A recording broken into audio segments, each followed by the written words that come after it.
Hey guys, I am here with Kelton, and we're just going to chat a little about his journey with me. So, tell me a little bit about you and what brought you to me. Great. So my name is Kelton. We don't say the T in my name. That's what my mom uses when I'm in trouble. So Oh, it's the Utah T, Utah. Kelton. Yeah. I have a couple kids. I have a little boy named Carter and a little girl named Cambry, and those are my big why in life and why I try and do things. When I first made the decision to come and work out with you, it was because I've always been a runner, I guess always the last 10 years or so. And it's something I've really enjoyed, but I wanted to try something new and something a little more challenging to running can get a little monotonous. So I Yeah. wanted to go ahead and try something different and get a little bit of a different workout in. Okay. Share, when you say runner, that encompasses a lot of different avenues for a lot of different people. Will you share a little bit about how many marathons, half marathons? Yeah. So I pace for races in Utah. So I'm the one that holds the sign that says, if you want to run the race this fast, follow me. So I run a lot of races in the summertime. So I usually run about 10 to 15 half marathons every year. And then I'll run the Ogden Marathon every year as well. So with that, I usually run about 20 miles a week until it comes marathon time. Then, that bumps up a little bit, but that's usually what encompasses my workouts. So, for those of you who don't run, to keep pace takes a lot of paying attention and a lot of discipline Yeah. and a lot of practice to do that. So that's awesome. So you decided to join because you're wanting a challenge. I wanted to challenge myself, and I've always wanted to be someone who felt comfortable going to a gym in general. But I didn't really understand or know how to put together my own workout per se. So that was something that really motivated me to come is I show up and there's a workout that you help me learn and explain, and I go through it and I can feel like I got a good workout and a good challenge in that day. Awesome. Do you feel like, so you've been with me for 6 months? Probably about that. Ish, 8 months? Do you feel like you've seen an improvement in your running since you've been strength training? Yeah, I feel like I'm a lot more consistent in it. Okay. I went and ran a marathon at the beginning of November, so it would have been like 5 or 6 months into working out with you. And I don't feel like I was nearly as exhausted at the end. Obviously, there's a level of exhaustion, but it Right. wasn't as extreme as other times, I feel like. That's awesome. That's huge. What inspires you to keep coming? And aside from your kids, what is your big why? Um, my parents were really active with us growing up, and now they're more living that. They don't do a whole lot with their lives right now. They don't like to work out. They don't like to go on walks. They don't like to do much. And now that their grandkids have come around, it's kind of a big deal when they get up and do things with them, or they go play at the park with them. Like that's a big deal. And I don't ever want my kids or my grandkids to go through that. I don't want to ever miss out on an adventure because I don't feel like I'm keeping up on my physical well-being. I have friends who will go run races in other states or they go hike mountains in other states and they invite me all the time. And I don't ever want to have that question in myself of, oh, I don't think I could do it. So I like to just keep myself ready for adventure. I love that. What do you wish more people understood about exercise and fitness in general? It doesn't take a whole lot. I mean, I started out my running journey. I ran a 5K and I hated every single second of it. And I went home. I was living at home at the time and I told my parents I would never run one again. And, How old were you? probably about 16 or 17. Okay. And I ran the Clinton City 5K for their Heritage Days. And I hated it. And, I love to start simple. I go on walks every day. I walk my dog, so that's a good motivation to get outside. You are known in the neighborhood as the guy with the dogs and the stroller. I push my kids in strollers. They're outside. Even in this cold winter weather, we try and get out as much as possible. And I love, if I can't work out per se that day, I like to just go on a walk, keep it simple, stretch a little bit at home. It doesn't have to be hard. It can be those simple activities that add up and build a lot to a healthier lifestyle. I love that. That is a huge part of what I teach, is that something is always better than nothing. And even on your worst day in the gym, it's better than being at home. Like, Yeah. I like that a lot. I feel like my favorite part about coming to your class is whenever we have a running workout or a running part in the workout, everyone's like, "Oh, you're so fast," and I almost hate that because when I'm working out, I look at everyone else, and there's people like you who can squat way more than I can, or people who can do other workouts better than I can, or your pull-ups look better than I can, mind you. And I'm like, man, they're so good at that. And I feel like we should stop comparing each other because my fast is somebody else's slow day, or your easy workout is my hard workout. And I feel like we should just all compare ourselves to where we are in that moment. And I think that'll help a lot of us in our workout journeys. I think that's huge. And I think one thing I do love in the group, so Kelton comes, my 6 o'clock class, I work out with them. And we have a really fun, both of my classes are really fun groups. But I do think we complement each other and feed off of that energy. If I know we're running, it forces me to dig a little deeper and push harder because Kelton is such a good runner that I'm like, oh, I want to keep up. Like, I don't want to be left behind. And while I'm not gonna we're built different. We're not the same. Yeah. But we're quite a few years apart in age, which all those things start to matter. But it also some of us have natural abilities for different things. Some of us have trained for you have earned that fast pace that you have because you are out there every single day putting in the work. And so it inspires. I like that better than I'm comparing myself necessarily. I'm inspired by you to want to do better. And I look to, like, when I'm training, I look to the crazy, like, David Goggins and Jarek. I can't think of his first name.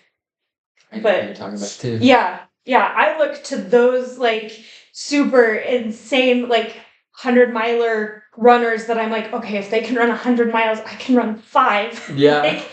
And so I love that there's inspiration that comes in with that rather than being like, oh, I'm going to feel bad because I can't run as fast as you or lift as heavy as Danelle. And I think finding those people that you can kind of, okay, this is my runner that I'm working to keep up with, and this is my lifter that I'm looking to keep up with, and have somebody that's helping you grow is huge. For sure. I love in our class that sometimes I feel like there's people where they live just a little bit more than I do. And they're like, I'll keep the bar here for this for you and you can try it out. And if you don't like it, then change it. Yeah. And then it's exactly what you said. There's that inspiration that, okay, I can go up 10 more pounds, or I can try it and maybe do a few less reps, but I can still get it down a couple times. And I just love that. Yeah. Or I can flip the box and jump a little higher. Tell me what you think is the most important way that you show up for yourself every day. I like to set a plan at the end of every day, the day before. So my wife, she's a nurse. She works at either 5 a.m. or 6 a.m. when she does work. And in the wintertime, even on those days, I just go for a walk. It's so hard to get out the door, especially in the winter right now, it's 30 degrees outside, even colder, to just go on that walk. But I feel like once I do it, once I'm out there, I feel good. I get home, I feel great that I just spent 30 minutes outside, even though it was kind of cold and miserable, but I did it. And I feel like keeping those small promises to yourself, they add up to a lot of big promises. Yeah. So I'll set those times of when I want to do my walk, or if I'm going to do a run, I'll make sure I have it planned into my day somewhere. And just having that plan, even if it's just in your mind of thinking when you're going to do things, I feel like that helps my day go a lot smoother, and that helps me feel like I'm showing up for myself. I think that's huge. My workout is on the calendar. I have it scheduled out on my calendar because if I don't, somebody else will come in and fill that time slot. Yep. And if I'm not committed to it, I would love to sleep past 5 a.m. Me too. So I think that is a huge, huge way to show up for yourself. So I love that you include your kids. Do they ever, are they ever the ones that are like, hey, are we going for our walk? Our little boy, he's almost 4. A lot of the times he loves to go for the walks, and there's times when I'm about to go out the door and I'm going to go running, and he's like, Dad, I want to come with you. And I mean, he lives the glorious life and gets to be pushed in the stroller and take snacks, but he just loves to be outside with us and go do those runs with us, and he'll go running with my wife as well. And sometimes we'll take the single stroller and one kid, or On the days that one of us works, the other person takes the double stroller and both kids go, and both of them love it. They like being outside. And so sometimes they're my motivation to get outside because I don't want to go, but they're like, Dad, let's go for a walk, or can we go running, or things like that. I think that's huge to be that example too, because as much as we think they're not watching, they are. I remember when my boys were little, and I have teenagers now, and I'm hoping they're still watching. But I'm now really, really dumb. I know no things.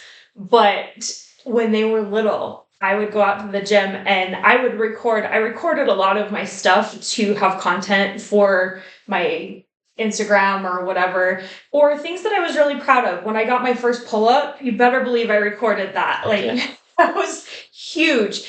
And I came out one day and my youngest had gone out to the garage. He had built himself like a little tower to reach up to our pull up bar, and he had turned the video camera on and recorded himself doing pull ups. And I was like, oh, they are watching everything I'm doing. For sure, I love that. And an example for us is I took on a challenge for my stepdad, or my biological dad actually. He challenged us to do 100 push-ups every day this whole year. And push-ups are my favorite. I don't know if they're anyone's favorite, but I do those every day. Sometimes they're in sets of 20 or 10, depending on what's going on. And my little boy, he'll come get on the ground while I'm doing push-ups, and he just gets on his knees and he puts his hands down and he just pushes himself up and down from his knees. But he's like, Dad, I can do that too. And it's just so cute. And again, I didn't think he was watching or paying attention. Now, the last couple of weeks, he's really picked onto it. And every time I get down to do something, he goes and does them with me and just have a good time with it. That's awesome. It's such a good habit to have that just something you look forward to rather than, oh, I have to do this. Like, and if you build that when you're little and build it to be fun, I think some of that starts to stick. Yeah, for sure.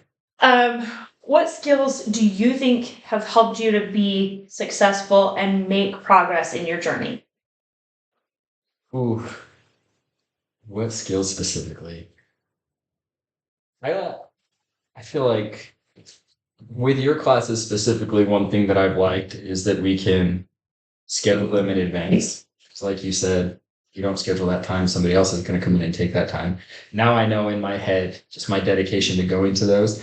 And sometimes it's a small fee to go, but me, I like to save money. So I feel like I'm wasting or losing money. So my dedication to going, I feel like is super important. And knowing that I told you, hey, I'm going to be there on this day, I hate to not live up to my word. And breaking my word is something that I really struggle with. So even if it's a month in advance, me saying, hey, I'll be there on the 19th, showing up and being able to go on the 19th is something super important to me. So dedication is something I feel like is huge to me. And I feel like that also lines up with integrity. When you give your word, you're holding yourself to that, and I love that. How are you a different person today than the person that walked into my gym the first time?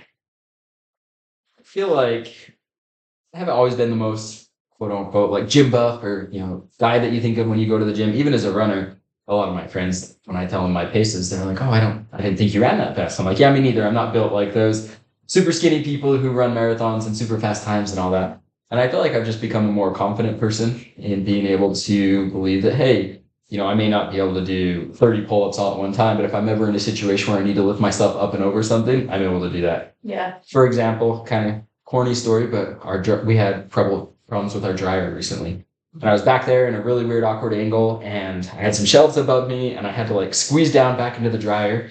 And my wife comes in and she asks, how are you going to get out? I don't know. I didn't think about that part yet. So I thought of a couple of our workouts, and I was like, well, if I do this, it uses this muscle like in this workout. And I kind of use your workouts and different moves that we do to like get myself up and out of this awkward situation. And I just felt like I had the confidence in myself to be like, this situation is weird, but I can get out of it. And it's something that it's helped me in a lot of different situations, and I really like that. That's awesome. You are not my typical client. Most of my clientele is women, and I have had men in the gym, and I have had men that I've worked with online. So I'm not foreign to it, and I have a house full of boys. So, and we are as men and women, we are built a little bit differently. There's some differences, but it's interesting to see the mental perspective side of things, because like I know as a woman, I get confidence from being strong and being able to do things like a pull up or a box jump or those types of things. And I know it's very empowering as a woman to be strong. And I look at men and I think you guys are just naturally strong. Like you can do things that we can't typically. Like most men are just typically stronger. If we arm wrestled right now, you would beat me. Maybe. I don't know. I've seen those dumbbells get lifted. But I mean, like my boys, I like my 15-year-old, he can bench press what I squat. Like I mean, there's just it's amazing to me, but that level of testosterone that's there, like I just naturally I'm like, oh, men are just so strong. So to see your perspective of, oh, this was a confidence builder that's enlightening for me, and I love it. I think we all need to be more confident. So I love that there's workouts in there or lifts or moves that I've never even seen before and never even heard of. And I watch your videos and in my head, it just doesn't make sense. And there's some of those that I've seen from the beginning until we are now. And, I'm not perfect at them now, but it's just cool to be able to see that, hey, when I first started, I wasn't able to do this, or I couldn't add any weight the first time I did this. And now, it may not be the 40-pound dumbbell, but we're adding weight to it and we're growing and we're progressing and things like that. And I love seeing that. I think progress over perfection. I don't remember where. I think it's actually the title of a book, but that has been my motto for several years because perfect doesn't exist, and I have used this analogy several times. So if you follow me, you probably heard this, but it's like the horizon. Like you can see the horizon, you can see that distance in front of you, and you can drive to it, you can get to that point. But when you get there, there's going to be a new horizon. And I think that's when we're striving to be perfect. I think that's what we aim for. And we recognize there's just this endless level of progression, which is amazing, but also sometimes feels overwhelming if you get too deep into that. Yeah, I really like that aspect when it comes to your classes, though, because sometimes I feel like, oh, I can't squat a lot. I have some sort of shoulder, or not squat. I can't bench press a ton. But I first started and I was like, what, if I could put 100 pounds on that, like I'm going to be there. And, I got that. And I was like, wow, if I could just go up a little bit more and a little bit more. And I feel like it's an awesome way to challenge ourselves. Because sometimes I feel like we set those goals and we get there and we just try and stay stagnant. And I feel like that's when, we're not making as much progress. So we should set those goals just a little bit further to lift ourselves even further and push ourselves to reach new goals and set new goals. So I think goal making needs to be an ever ending process. Yes. Rather than one that I hit the goal, okay, now I'm done. Yeah. Yes. Have you seen, there's a meme or a graphic out there, and it's a ladder and it has several rungs on it, and then it's a second ladder and it has like a rung every 5, and it talks about why every step matters, because trying to just get to that 5th rung without going up the first 4 is really hard. But if you take it one step at a time, you get there. I like that. What would you say to others who feel like they're in a similar situation to where you were when you started with me? I would just say that first step is so important. I wouldn't admit it to you today, but I was so nervous to come to your house. And I've been thinking about asking you if I could come work out with you for months. And one day, I don't know what it was, I think you just posted like, hey, we're looking for people. Your first class is free. And at first I sent you a message and I thought you were going to come back and say, we don't allow men. And I was going to be like, whew, okay, don't have to worry about that. And I would have been more relieved if you would have said that. But when you said I could come, I remember just being so nervous. And I remember telling my wife, I was like, I don't know if I want to go. I don't know if I should go, because it was out of my comfort zone. And I feel like if something is out of your comfort zone, it's either A, because it's unsafe, or B, because you should probably do it. And I mean, if it is a safe environment, I feel like you should always do it and try it. And I'm glad I did, because now look at where we are. But with anything, like the first step of running, like the first mile for everybody, we've talked about this, the first mile always sucks.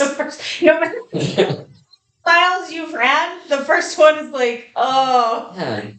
Where, when you're out there lifting, like the warm up always feels like, oh, is this going to be the right exercise, the right workout for me? Or that first time you're on the bench press, I always looked at it and I'm like, oh, maybe I can't do this weight. But you do a couple more, you get the blood pumping. And It's like, okay, this isn't easy, but I can do it. Yeah. And I feel like just taking that first step is always so important, and have confidence in yourself that you can do it. And if you don't like it, you can readjust after, but always give it a try. Well, I always say, like, I will never make anybody do anything. My clients might feel differently, but I will absolutely encourage people to try things that I do think they're capable of. And if there's something that I don't think you're capable of, as long as it's not going to hurt you, I'm going to let you try it. Yep. I've had people go pick up dumbbells for certain lifts, and they're like, is this too much? And I'm like, I don't know. Let's see what you do. Yeah. And sometimes it really is. And sometimes people have actually done what I thought maybe they couldn't. So letting somebody else be that gauge for you isn't good either. But I think recognizing that if you try it, you can always change course. You can always, like, I've had a few people struggle to get to work out, and so I'm like, okay, can you come just do the warm up?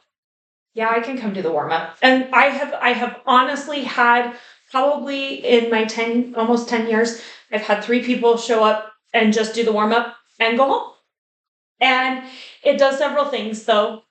You did something's better than nothing, and it kept your habit of showing up for yourself. And that is huge when you can learn how important it is to show up for yourself, because we can't pour from an empty cup. We have to put our own oxygen mask on before we help somebody else. And it does, for me, it makes me feel like a better human being to get that daily movement in. I need it as much, if not more, for my mental health than my physical health. And it took me a few years before I recognized that really this is more for my mental well-being than the physical. And the physical is great. I appreciate the physical pieces. Yeah. But that mental side of it for me is huge. Yeah, I feel like I can always tell the rest of my day if I got my run in for that day or not. Oh, yeah. I was just a different person. I have a treadmill, but like everyone, I kind of call it the dreadmill. You don't like it, but if you have to use it, it's okay. I try and get outside every time I work out, just get a little bit of that vitamin D, a little bit of sunlight, and that's how I like to show up for myself, is making sure I have that little bit of time to be able to do it, and really going out and doing it, and my day just goes so much better. I have a secret. Okay. When I first started running, I absolutely hated to run outside. And I trained for 2 or 3 Ragnars solely on a treadmill.